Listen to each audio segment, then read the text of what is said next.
Hi guys, I hope you're doing well and welcome to my new video. So if you're new to my channel, my name is Matthew Tasker. I make travel vlogs, I make cinematic sort of artsy short film montages kind of things, and I also make travel tips videos like this one. So if that's the kind of thing that floats your boat and you're interested in more, be sure to subscribe to my channel and be sure to click that notification bell next to it so you be posted whenever I get new videos uploaded. So today we're going to talk about a subject that not a lot of people either know about or they seem to find it really complicated and really hard to understand, and that's the world of frequent flyer miles and points. And I'm going to show you today and basically misprove, because a lot of people have misconceptions as well about this, and it's only for business travellers who don't pay for their tickets, who are on company expenses, or for rich kids flying in first class, or it's not for me, I only fly with budget airlines and that doesn't apply for me.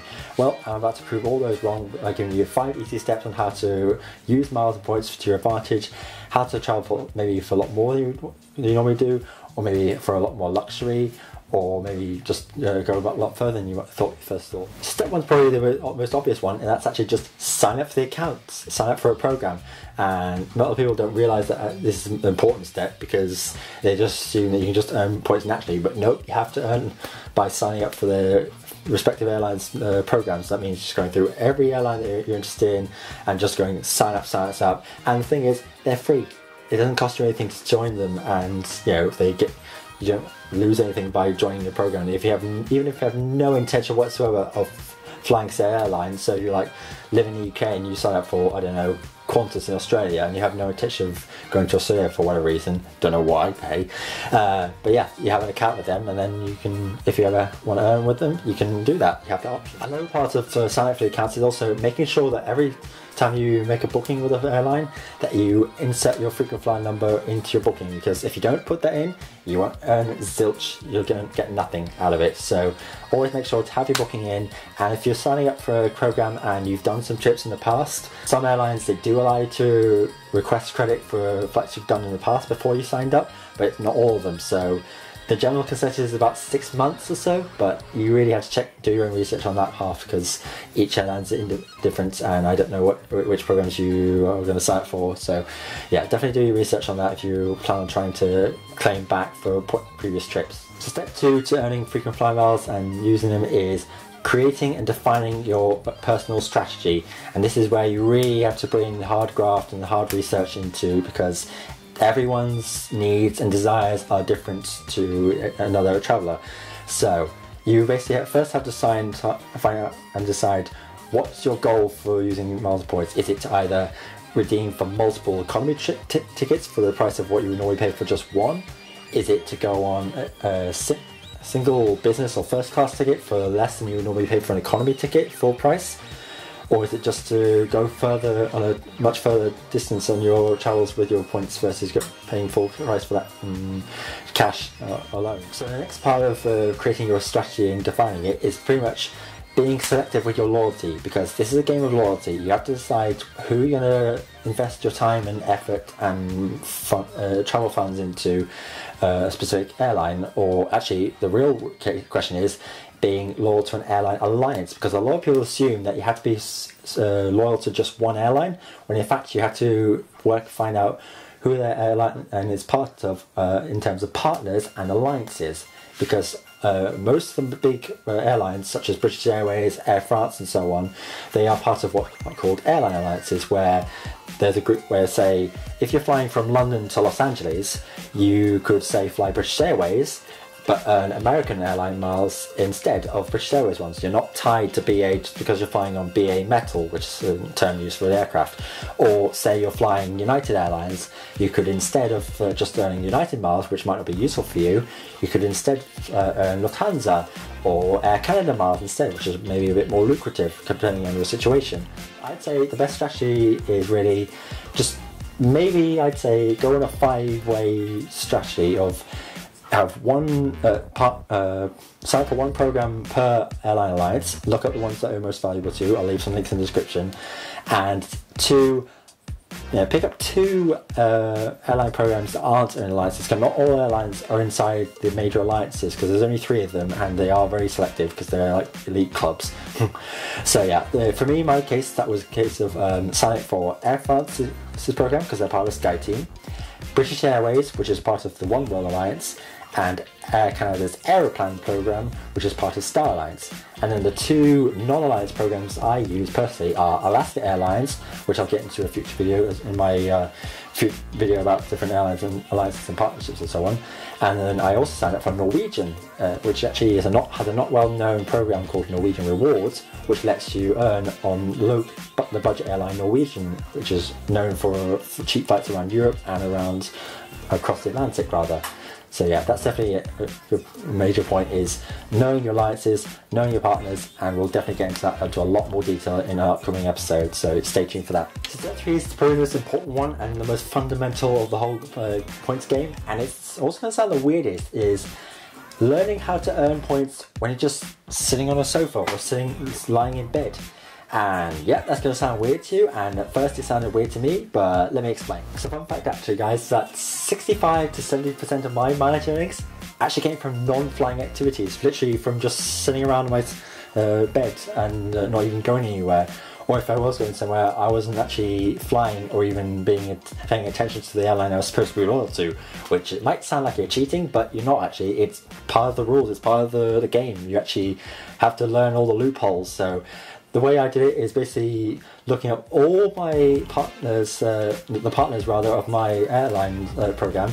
So in my case that was Flying Blue, which is Air France KLM, and basically going through their website and looking at every single program partner they had, including hotel bookings, car rentals, shopping portals, which means literally going through their specific links to buy stuff on, like say iTunes, on eBay, on all these sites that you normally would shop on anyway. You could just use those and earn yourself points in that process. What's not to love about that? So step 4 is probably one of the most egregious for some, and that's literally keeping on top of your points and just keeping on top of all the news and updates. And a major sticking point for this is when you get your miles and you reach the point where you can use them, don't hoard them. So what do I mean by don't hoard points? Well, it's very simple. Airline miles expire. There's no nice way of saying it. They don't last forever, because they want you to spend money. Obviously they don't want you to do this free, but we're doing it anyway. So yeah, definitely keep on top of your points of when they're expiring, and a good way to do that is sign up for the site Awardwallet.com, which I use personally all the time, and it lets you track and keep an eye on top of your points and your miles accounts, and they'll alert you when it's going to expire. You can see as they evolve, when they go up and down, how much you've gone up and down, and to keep track of your balances. And it's a good site to use. I recommend it. There is a free version and there is a pro version which has more features, but I'd say for beginners, I'd say just stick with the free version. And last part of keeping on top of your points is basically, I'd say, follow one or two point sites and news blogs on miles and points, because they're really insightful and they're really interesting to read. And I'll give you a couple of examples I read on a daily basis. One of them is 1 Mile at a Time by Ben Schlappig, otherwise known as Lucky. He does really cool trip reviews. He shows you all the different business class tickets. I think he has like this goal each year of viewing as many new business class airlines as possible.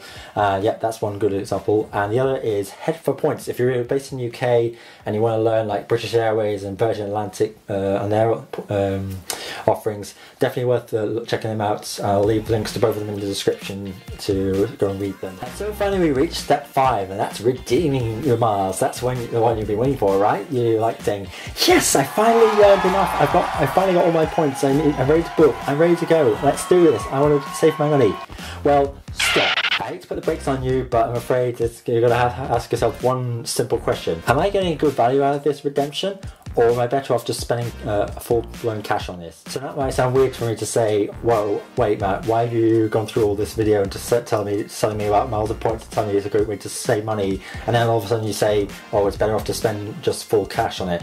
Well, you've got to come down to this very simple sort of mathematical equation, and I hate maths as much as you guys might do, but let me get this through very simply. If you want to break down the value of your redemption, the easiest way to do it is either to take the cost of your ticket, how much it would cost to book that ticket outright in full cash on, say, Google Flights, and just go and find the cheapest flight you can find, and then divide that amount by the amount of miles you would normally be redeeming for this, and then that will give you what's called a cent per mile value.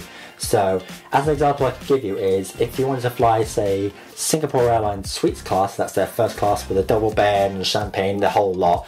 If you wanted to buy that outright, that would cost you well over $7,400, which is ridiculous. But if you use their KrisFly miles, which is their program, to redeem for that, that will cost you just over 74,000 miles plus $23 in taxes and fees, which sounds amazing.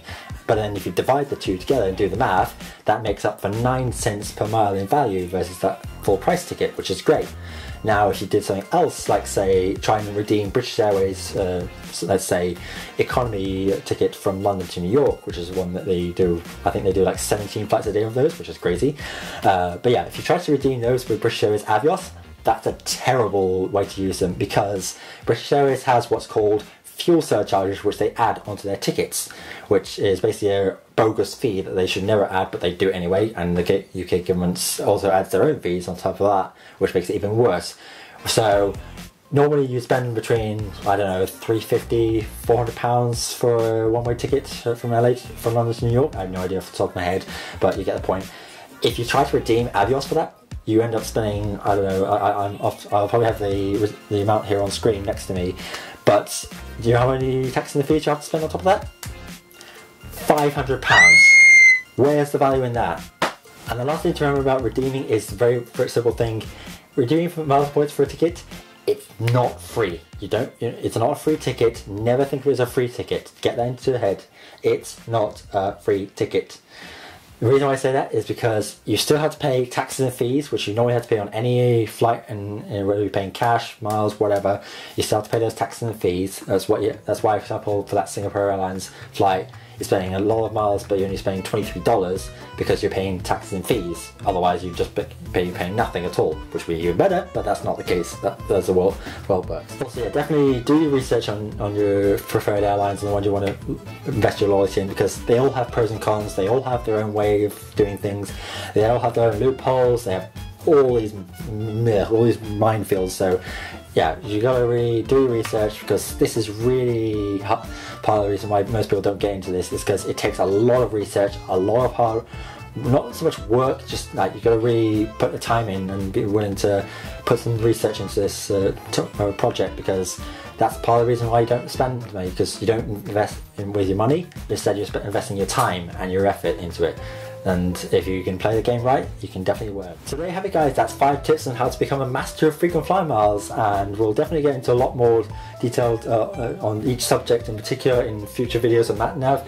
And if you really enjoyed this video, be sure to give it a big thumbs up. I really appreciate it. I really worked on this one. And also maybe tell me what you learned the most from this video. Is it the fact that you maybe didn't know that you could earn from other airlines, or maybe from other ways of earning? Yeah, just tell me all your stories in the comments. I love to hear them, and you know that I pretty much respond to every single comment you guys send, and I love you guys. You're awesome. And yeah, like I said in the beginning of the video, be sure to subscribe to see new videos from me, and I'll see you next time. Ciao.